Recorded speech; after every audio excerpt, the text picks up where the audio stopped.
Bonjour et bienvenue sur RTL, Édouard Philippe. Bonjour. Vous venez donc de publier ce livre, Le prix de nos mensonges, chez JC Lattès, livre que vous auriez pu appeler d'ailleurs « Il faut arrêter de se raconter des histoires » tant la formule revient souvent sous votre plume. Et ce matin, on va essayer, si vous êtes d'accord, de percer ce qu'il y a dans le moteur. Il faut arrêter de se raconter des histoires. On a l'impression que ça peut s'appliquer à la grande comédie des retraites qui dure depuis 2017. Le conclave, on le sait, c'est mort. La retraite avec une part de capitalisation qui a votre préférence, ça ne sera pas pour tout de suite, quoi qu'il arrive. Que doit faire François Bayrou ? C'est quoi ? C'est la méthode qui n'est pas bonne ? Qu'est-ce qui cloche ? D'abord, la question des retraites, on la traite depuis bien plus longtemps que 2017. Et on aurait dû la régler depuis bien plus longtemps que 2017. J'ai pas de... 2017, rapport à l'arrivée d'Emmanuel Macron. Oui, non, j'avais bien compris. J'ai pas de conseil à donner à François Bayrou. Il essaie d'engager dans cette histoire de conclave.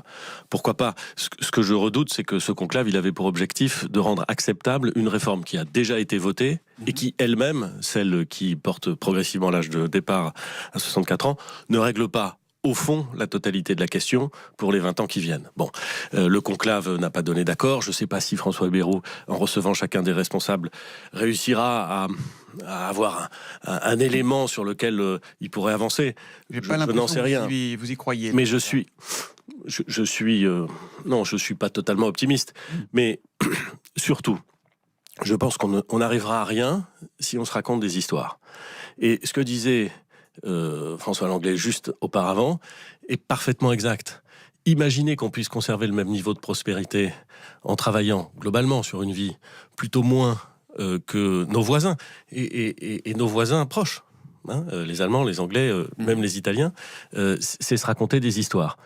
C'est pas forcément très agréable et c'est certainement pas très populaire de dire aux gens que si on veut rester prospère, il va falloir travailler plus longtemps. Ça, j'ai bien vu. Mais il n'empêche, Thomas Soto, que c'est vrai. Ouais, vous convoquez votre prof d'économie de seconde qui vous expliquait que le système de retraite par répartition est par nature très largement dépendant de la démographie. On a l'impression qu'il avait tout dit en fait. Le problème, il est là. Mais moi, c'est ça qui me fascine. C'est que comme notre système de retraite, il est fondamentalement dépendant de notre démographie.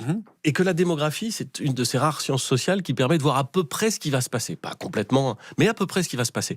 On sait depuis assez longtemps qu'il y a augmentation du nombre de pensionnés à cause du baby-boom de juste après la Deuxième Guerre mondiale. Voilà, on sait qu'ils vont arriver à la retraite, qu'ils vont vivre plus longtemps, c'est tant mieux d'ailleurs, c'est la génération de mes parents. Moi je suis très content que ma mère vive encore, elle a 78 ans, elle touche sa pension et elle a travaillé toute sa vie et je trouve ça très bien. Bon.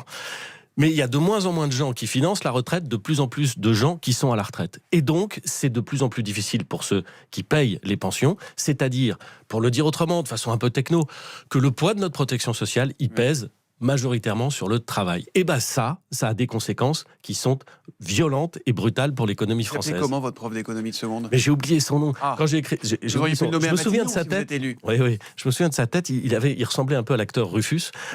Et c'était pas. Et je peux vous dire que, enfin, j'ai jamais parlé de politique avec lui. Je ne crois pas du tout que c'était un homme de droite. Vous voyez, je pense pas du tout. Mais au moins, il expliquait que la démographie, si on ne la prenait pas en compte, on se racontait des histoires. Et je voudrais vous dire un autre mot, monsieur Soto. C'est qu'à force de ne pas régler la question des retraites, alors même qu'on sait que la démographie nous y invite, on est aujourd'hui en train de ne pas régler la question de dans 20 ans. Oui. La question de dans 20 ans, c'est comment est-ce qu'on finance la dépendance. Parce que tous ces de plus en plus nombreux retraités, ils vont avoir plus de 85, voire plus de 90 ans un jour. Ils vont être confrontés massivement aux questions de dépendance. Et aujourd'hui, on ne sait pas faire face à ces questions. Mais en attendant, dans 20 ans... Et on n'arrivera jamais à les régler si on n'a pas réglé la question des retraites d'abord. Il doit faire quoi, le Premier ministre ? Écoutez, il faut attendre 2027 ? Il faut dire, voilà, de toute façon, on n'y arrive pas, il n'y a pas de majorité. Ma conviction, c'est qu'on ne réglera pas cette question par des éléments techniques.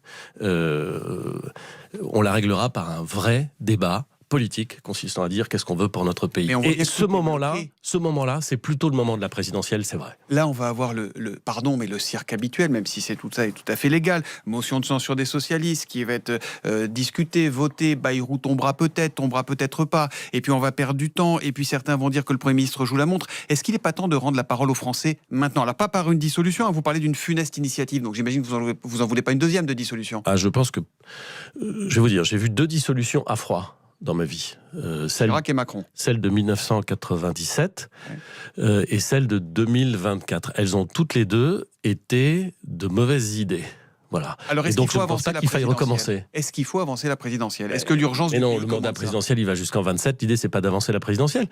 L'idée, c'est de stabiliser au maximum le pays, d'éviter de faire des bêtises pendant 2 ans et de préparer dans notre pays, aujourd'hui, un débat public qui permette de trancher les questions. Parce que c'est bien beau de dire, j'entendais Mélenchon qui parlait la langue française. C'est formidable de s'écharper sur la langue française. Mais enfin, on pourrait quand même essayer de regarder la réalité en face et se demander comment est-ce qu'on redonne à notre pays les moyens de sa puissance. Notre pays, il s'affaiblit, et il s'affaiblit pas simplement parce qu'on peut contester la décision prise par tel ou tel. Il s'affaiblit en tendance depuis très longtemps. Et ma conviction, c'est qu'être faible dans un monde dangereux, c'est s'exposer à des graves déconvenues. Donc, il vaut mieux être fort, il vaut mieux être prospère, il vaut mieux prendre les décisions qui nous permettent d'être plus riches, il vaut mieux remettre à plat notre système d'éducation pour créer et pour avoir la possibilité d'être plus intelligent collectivement, l'éducation, la justice sociale, la justice tout court, parce que c'est l'élément faible de notre chaîne sécuritaire. On va en parler de tout ça. Tout ça, c'est ce qui redonne à la France sa puissance. Vous dites dans ce livre, je m'énerve pas, je suis en colère. Vous l'étiez en colère quand vous étiez à Matignon, parce qu'on a l'impression que la colère, on la découvre quand on n'est plus aux affaires. Donc quand vous êtes... ce que je dis, c'est que oui, je suis en colère, mais je la contiens. C'est une colère froide, je la contiens. Je la contiens parce qu'il y a un peu d'impatience, il y a un peu parfois de frustration par rapport à ce qu'on n'arrive pas à faire. Il y a parfois aussi beaucoup d'agacement et de consternation par rapport à ce qu'on ne veut pas voir. Vous dites, nous passons notre temps à essayer de déformer les faits pour qu'ils entrent dans les histoires que nous racontons. Mais c'est vrai. Mais c'est le principe d'une campagne présidentielle. Mais pas du tout. Mais pas du tout. Si vous dites ça, ça veut dire Noël, et une fois qu'on est élu, on rappelle aux Français que le Père Noël n'existe pas. Thomas Soto, je ne dis pas qu'il n'y a pas des gens qui pensent que c'est ça la démocratie. Je ne crois pas que ce soit ce que vous pensiez. Et si vous pensez que la démocratie... Non, ça m'étonnerait que vous ne pensiez rien. Si vous pensez que la démocratie, c'est raconter des histoires aux Français pour ensuite dire « Ah bah c'est plus compliqué que ce qu'on vous a dit », eh ben moi je ne crois pas ça. Et je ne dis pas ça. Et j'accepte l'idée de Thomas Soto de dire des choses qui ne sont pas populaires, que peut-être certains Français n'ont pas envie d'entendre, mais que je crois vrai. Et puis ensuite, les Français, ils choisiront. Il faut faire... Si on est démocrate, il faut prendre les Français au sérieux.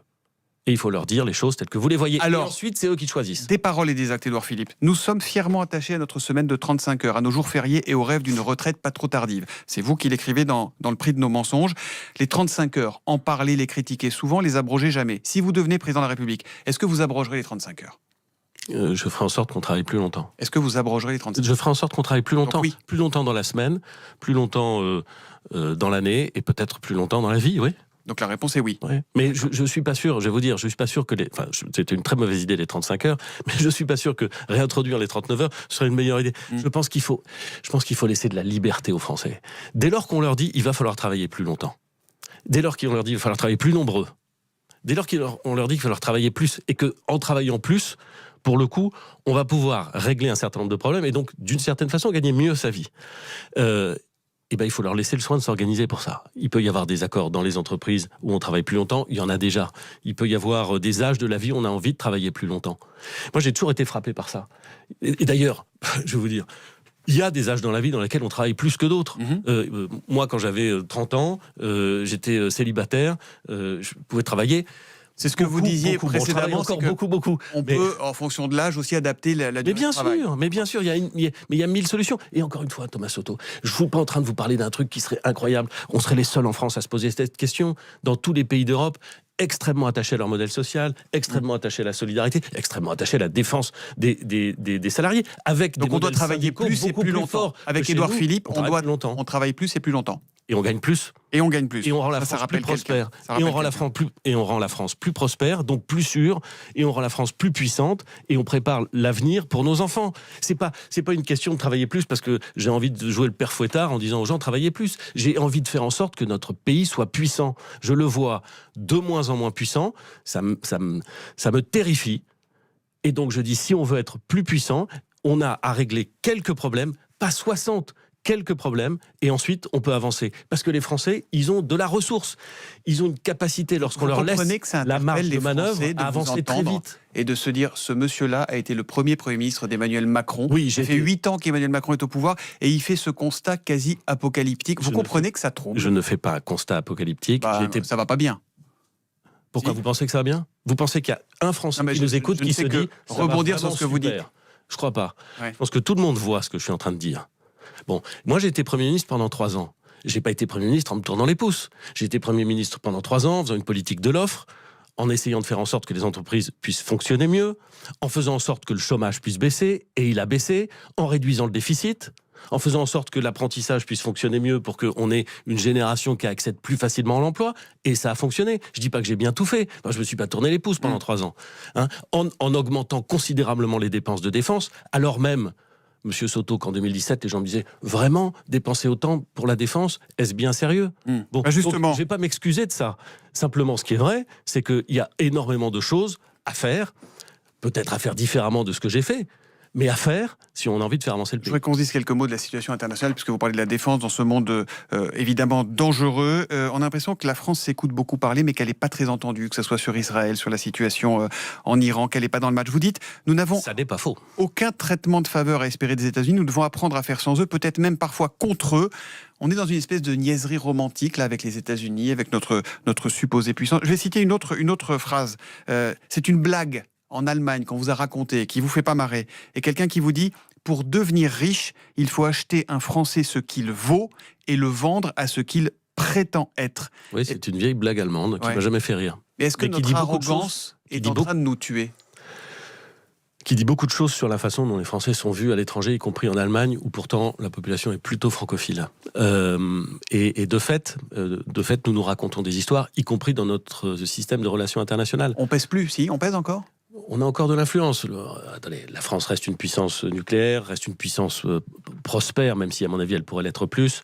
Elle reste un acteur du système international qui a un rôle, qui a une influence. On ne va pas non plus raconter des cracks. Mais ce qui est vrai, c'est que la façon dont elle se représente le monde est souvent dépassée. Moi, j'ai été frappé de ça depuis très longtemps, parce que j'ai habité en Allemagne, parce que je connais un peu l'Allemagne, parce que j'aime bien l'Allemagne. Je vois, depuis que je suis adolescent, les responsables politiques, un par un, se féliciter de l'amitié franco-allemande. Et expliquer que l'amitié franco-allemande, c'est au cœur de la politique étrangère française. C'est vrai d'ailleurs, c'est au cœur de la politique étrangère française. Mais est-ce que cette amitié franco-allemande, elle produit encore ses fruits ? Est-ce qu'elle est encore réelle ? Est-ce que les Français connaissent l'Allemagne ? Est-ce que les Allemands connaissent la France ? Est-ce que vraiment, dans notre vision du monde, dans nos politiques publiques, on assiste à plus de convergence ou à plus de divergence ? Visiblement, tout ça, vous répondez non. Ben oui, mais c'est la vérité. Dans des domaines dans lesquels on était complémentaires, par exemple l'aéronautique ou le spatial, on est aujourd'hui concurrents. Dans notre vision du monde, on n'est pas aligné. Dans nos politiques énergétiques, on est très différents. Donc, cette alliance fondamentale, extrêmement importante, sur laquelle je ne veux pas revenir, elle est minée par quoi ? Par deux visions du monde différentes, et elle est minée par le fait que les Français ne comprennent pas les choix des Allemands, et les Allemands ne comprennent pas la capacité des Français à faire ce que les Français disent qu'ils vont faire, notamment en matière de tenue des comptes. Et quel serait le président Édouard Philippe s'il est élu ? On va parler de votre vision de l'exercice du pouvoir. Et alors là, vous prenez le contre-pied du discours ambiant qui veut de l'horizontalité, des conventions citoyennes. On en a une en ce moment qui vient de débuter sur le rythme de l'école. C'est pas votre truc. Vous êtes plutôt sur la ligne Chirac. Un chef, c'est fait pour cheffer. En fait, vous revendiquez une verticalité qui a exactement été un des principaux reproches faits à Emmanuel Macron. Vous êtes joueur, vous ? Écoutez, je ne suis pas joueur, je dis ce que je pense. Ouais. Et je pense que dans les périodes comme celles que nous vivons, qui sont des périodes d'affaissement, qui sont des périodes dangereuses, il faut une vision claire et une capacité à mettre en œuvre ce qu'on a expliqué aux Français. Et donc, je crois qu'en effet, on est dans une période... Alors, je ne veux pas manier les dates avec trop de force symbolique, mais enfin, il y a quand même quelque chose comme la période de la fin des années 50 qui se vit en France aujourd'hui. C'est-à-dire un modèle institutionnel qui n'est plus servi par des gens qui s'en affranchissent, une situation d'affaissement qui est perçue par tout le monde. Je constate que la dernière fois que nous avons vécu ça de façon extrêmement claire en France, c'était en 57-58, dans des circonstances différentes, avec la guerre d'Algérie, peut-être. Néanmoins, c'était quand même ce que nous vivions. Et que ce qui s'est passé en 58, ça n'a pas été une grande cure d'horizontalité, vous voyez. Ça a plutôt été un homme proposant une vision, et ensuite une action rapide, résolue, permettant de la mettre en œuvre. Et ben, je crois qu'on se raconte des histoires en pensant que, en diluant le pouvoir, en le faisant partir dans tous les sens, on va réussir à régler les problèmes français. Je ne crois pas ça. En revanche, je crois à la liberté. Et donc, je suis convaincu qu'il faut donner de la liberté à un certain nombre d'acteurs. Rapidement, pour finir, il y a une femme qui, elle aussi, a une vision, qui aimerait être candidate à la présidentielle, c'est Marine Le Pen. Demain, Éric Ciotti va déposer une proposition de loi pour supprimer l'exécution provisoire de l'inéligibilité. Il s'agit donc de lui permettre d'être candidate à la présidentielle. Est-ce que, très simplement, vous souhaitez que Marine Le Pen puisse être candidate à la présidentielle en 2027 ? Alors, je préfère la battre à l'élection présidentielle que ne pas pouvoir la battre à cause d'une décision de justice. Donc la réponse est oui. J'ai toujours dit ça. En revanche, je ne crois pas qu'il soit utile de voter des lois de circonstance en plein milieu de procédures judiciaires. Et je m'amuse à constater qu'il fut une époque où le Rassemblement national fustigeait avec des termes très durs et parfois des insultes toutes celles et ceux qui auraient pu proposer la même chose. Merci Édouard Philippe. L'époque est au catch, il faudrait du clivage, du sang, de la chic et du mollard, dites-vous. On referme ce livre en disant il est nuancé, Édouard Philippe. C'est audacieux dans notre époque. Merci en tout cas d'être venu nous voir ce matin sur RTL. Le livre s'appelle Le prix de nos mensonges, c'est J.C. Lattès. Et dans un instant, c'est Philippe Cavrivière qui arrive en direct. À tout de suite. RTL Matin.